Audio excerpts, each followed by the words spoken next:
என்னுடைய ஹஸ்பண்டே முதல் எனக்கு எதிர்பார்த்தான் இருந்தது.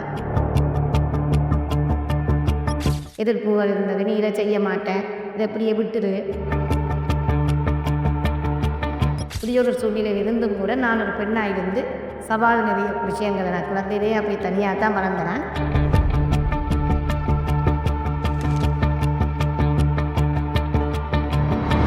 காலை வணக்கம். என்னுடைய பேர் துஷ்யந்தன் ரேகா. நல்லூர் J150 டிவிஷன்லேருந்து வந்திருக்கிறேன். என்னுடைய தொழில் லெதர் ப்ராடக்ட், அதாவது என்னுடைய கம்பெனி நேம் டிடிவி லெதர் உற்பத்தி அண்ட் டெய்லரிங். மற்றும் அதுடன் சப்ரேஸா கீடேக் ஐட்டமும் மற்றது துணி ஐட்டங்களும் செய்து வருகிறேன். இந்த தொழிலை நான் செய்கிறதுக்கு முக்கியமான காரணமே என்னுடைய ஃபேமிலி. நாங்கள் அப்போ கொஞ்சம் வறுமையான குடும்பங்கள் சூழ்நிலை இருந்த சூழ்நிலையில் என்னுடைய மகன்ட பிரச்சனை என்னன்னு சொன்னால், அந்த ஸ்கூல் பேக்குகள் இல்லாமல் நாங்கள் அப்போது ரொம்ப கொஞ்சம் தான நிலைமையில் இருந்தப்போ நான் யூடியூப்பில் பார்த்து தான் இந்த பேக்குன்ற இது ஐடியாவை எடுத்தேன். நான் அதில் கொஞ்சம் சர்ப்ரைஸாக கொஞ்சம் அழகான டிசைன்கள் வராத முறையில் நான் 3 நாள் ட்ரைனிங்கு போனேன். அந்த 3 நாள் ட்ரைனிங்கில் நான் இந்த ஸ்கூல் பேக்கை தைச்சதால் என்னுடைய மகனுக்கு கொஞ்சம் விலையில் செலவில்லாமல் நானாக தைச்சி என்னுடைய மகனுக்கு கொடுத்ததால் இனிமே வார சிறுவர்களுக்கெல்லாம் நான் குறைஞ்ச ப்ரைஸில் என்னுடைய ஸ்கூல் பேக் கொடுக்கணும்ன்ற ஒரு ஆர்வம் இருந்ததால் இந்த தொழிலை நான் முன்முறமாக எடுத்து நான் செய்து கொண்டு வரேன். நிறைய சிரமங்கள் இருக்குது. நான் என்னுடைய ஹஸ்பண்டே முதல் எனக்கு எதிர்பார்த்தான் இருந்தவர். நான் அப்படியான சவாலெல்லாம் எடுத்துத்தான் நான் இதை செய்கிறேன். அவருக்கு அந்த எதிர்ப்புன்றது இதை செய்து நீ முன்னேறுவேன்றது அந்த ஈகோ எல்லாம் இல்லை, இது தேவையில்லை. ஏன்னா நான் உங்களை பார்ப்பேன்ற ஒரு ஐடியாவில் எடுத்ததால நான் உங்களை பார்ப்பேன்ற நம்பிக்கையில் அது இருந்தவர். அப்படி இல்லைப்பா, இது என்னுடைய திறமை, நான் வெளிக்காட்டணுன்ற ஒரு ஆர்வம் எனக்கு இருந்தது. அந்த ஆர்வத்தை நான் வெளியில் விடவும் பண்ணுறதால நான் நிறைய இடங்களில் செய்தாலும் அவர் வீட்டில் என்ன வாழ்த்த மாட்டேன். வெளியிடங்களில் 4 பேருக்கு முன்னால் இது என்னுடைய வைஃப் செய்கிறது, அப்படி செய்கிறது, இப்படி செய்கிறதுன்னு சொல்லி நிறைய பெருமைகளை எனக்கு எடுத்து வந்திருக்கிறேன். அது நான் அந்த இடத்துல நான் ஒரு மிஷின் கூட இல்லாத சூழ்நிலையில் வெறும் ஒரு சின்ன ஒரு பழைய மிஷின், டப்பா மிஷின், இந்த லெதர் கூட அடிக்கிறதுக்கு கூட என்னுடைய மிஷின் இல்லை. அப்படியான அந்த ஒரு சூழ்நிலையிலிருந்து கதிர கூட இல்லாமல் ஒரு சூழ்நிலையிலிருந்து தான் நான் இந்த தொழிலை முன்படுத்தினேன். இப்படி நிறைய சவால்கள், இது மட்டும் இல்லை, எனக்கு நிறைய பிரச்சனை எல்லாம் இருந்தது. எதிர்ப்புகள் இருந்தது. நீ இதை செய்ய மாட்டேன், இதை இப்படியே விட்டுது, உனக்கு இது சரி வராது. அப்படியே ஒரு சூழ்நிலையில் இருந்தும் கூட நான் ஒரு பெண்ணாக இருந்து சவால் நிறைய விஷயங்களை நான் குழந்தையிலேயே அப்படி தனியாக தான் வளர்ந்தேன். இப்போது ஹஸ்பண்ட் உதவியில் தான் இருக்கிறேன். அப்படி இருந்தாலும் நான் தனியாக இருக்கிற ஒரு ஃபீலிங் இருந்ததால் நான் நிறைய விஷயங்களை செய்யணும்னு ஆர்வம் எடுத்து இதை நான் சவாலாக எடுத்திருக்கேன். இதை விட பெரிய சவால் எல்லாத்தையும் முன்னேற்றமாக எடுத்து நான் முன்னுக்கு நிற்கிறேன். அதுதான் என்னுடைய பெருமை. தற்போதைய இருக்கிற சவால் நான் மற்றவை மாதிரி போட்டி பொறாமையாக இருக்காமல் என்னுடைய பிஸ்னஸை நான் கொஞ்சம் மேலே கொண்டு வரணும்னு ஆர்வம் எனக்கு இருக்குது. பொருளாதார பிரச்சனை நிறைய இருக்குது, மிஷின் பிரச்சனை இருக்குது.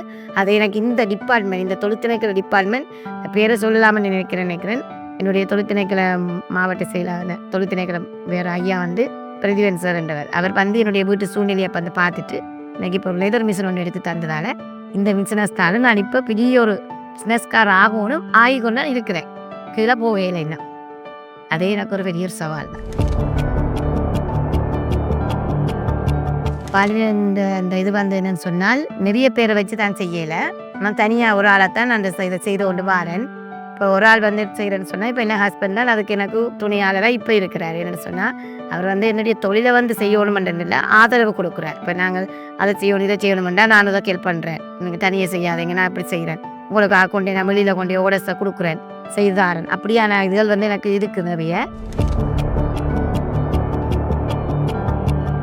லின் நிறுவனம் என்ற ஒரு இதில் நான் ட்ரைனிங் போய்க்கொண்டு இருந்தேன்.